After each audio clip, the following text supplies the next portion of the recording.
Here's something I've noticed working with young men. If avoidance were laziness, pressure would fix it. You would just turn up the heat, apply more consequences, take away the Xbox, and eventually the boy would crack and start doing his homework or whatever it is you're trying to get him to do. But that's not what happens, is it? For most young men, pressure makes it worse. They shut down even more. They retreat further. And parents are left standing there thinking, what am I doing wrong?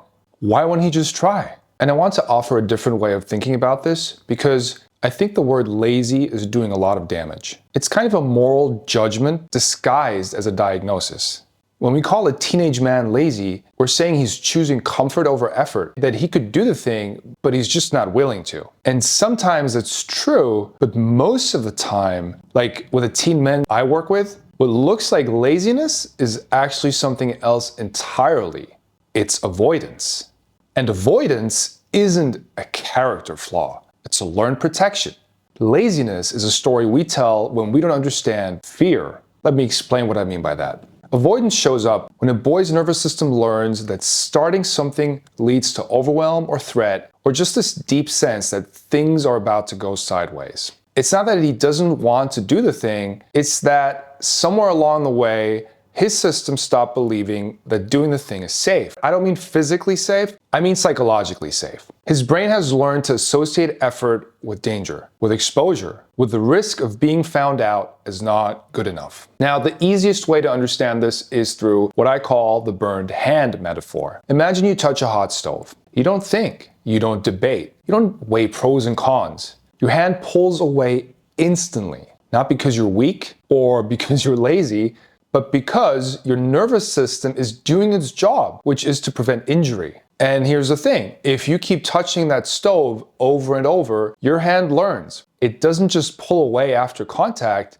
it starts pulling away when you get near the stove. Eventually, it pulls away when someone as much as even mentions the kitchen. That's what avoidance looks like in young men. The system isn't giving up, it's preventing re-injury. And the injury in most cases is not physical. It's the emotional experience of trying hard and still failing, of being shamed for mistakes, of being told they're smart, and then encountering something that reveals they're not as smart as everyone thought. Over time, the system learns a pattern. Effort leads to exposure, exposure leads to shame, shame is unbearable. So the system solves the problem by avoiding effort altogether.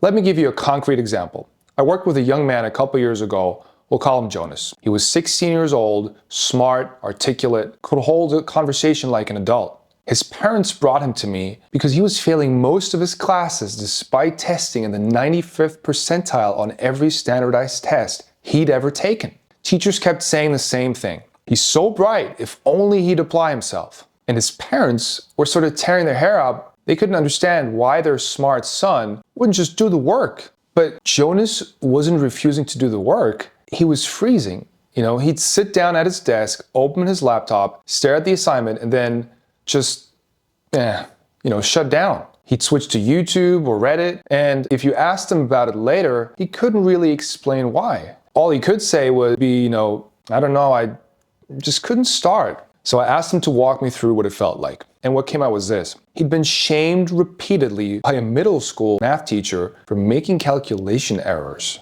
Not in a cruel way, but in that sort of exasperated, come on, you're better than this kind of way. The teacher thought he was motivating Jonas, right?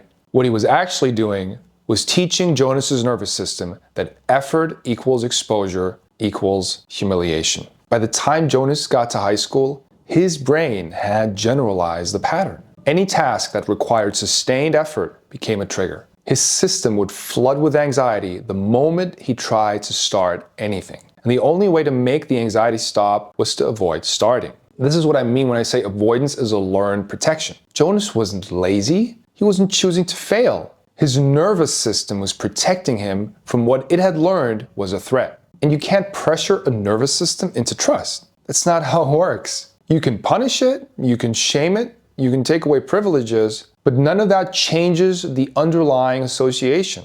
In fact, it usually makes it worse because now effort leads to both exposure and punishment. So here's a reframe I want you to consider. Avoidance is what happens when effort and danger become linked. And once that link is established, the young man isn't avoiding the task itself, he's avoiding the feeling the task creates. The sense of impending failure, if you will. The fear that he'll try his best and it still won't be good enough. It's kind of a memory, not a mindset. His system remembers what happened last time he tried hard, and it's doing everything it can to prevent that from happening again.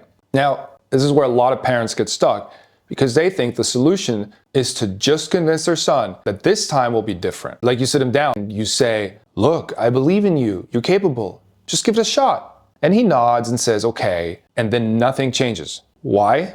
Because you're trying to talk the nervous system out of a pattern that was learned through experience, and that doesn't work. You can't logic your way out of a conditioned response. What does work is changing what effort leads to. If effort has been linked to shame and failure, you have to create experiences where effort leads to something else. Where effort leads to progress, or learning, or just a simple experience of, "I tried and nothing bad happened." You're not fixing the avoidance by demanding courage, you're fixing it by changing what effort leads to. And that takes time. It takes a lot of small wins. It takes an environment where it's safe to be mediocre while he's building skill. And look, I'm not saying there's never a component of laziness. Sometimes a boy genuinely is choosing the easier path because the easier path is more immediately rewarding. But in my experience, that's not usually the core issue with teenage men who are stuck. The core issue is that they've learned to protect themselves from a feeling they can't tolerate. And until we address that, until we make effort feel safe again, no amount of pressure or consequence is going to produce the change we're hoping for. So if your son looks lazy, or if he's avoiding tasks that seem simple to you, if he's retreating into screens and games and refusing to engage with the real world, consider the possibility that what you're seeing isn't a lack of motivation. It's a nervous system doing what it was designed to do, which is protect him from perceived danger. And the danger in this case is the emotional experience of trying and failing again. You don't fix that by turning up the pressure, you fix it by changing the conditions, by creating a space where effort can exist without shame, where mistakes are information, not verdicts, where trying hard doesn't mean risking everything. Before asking why he won't start, ask what he learned the last time he tried. In the next video, I'll show you what actually reduces avoidance without pushing or pressure.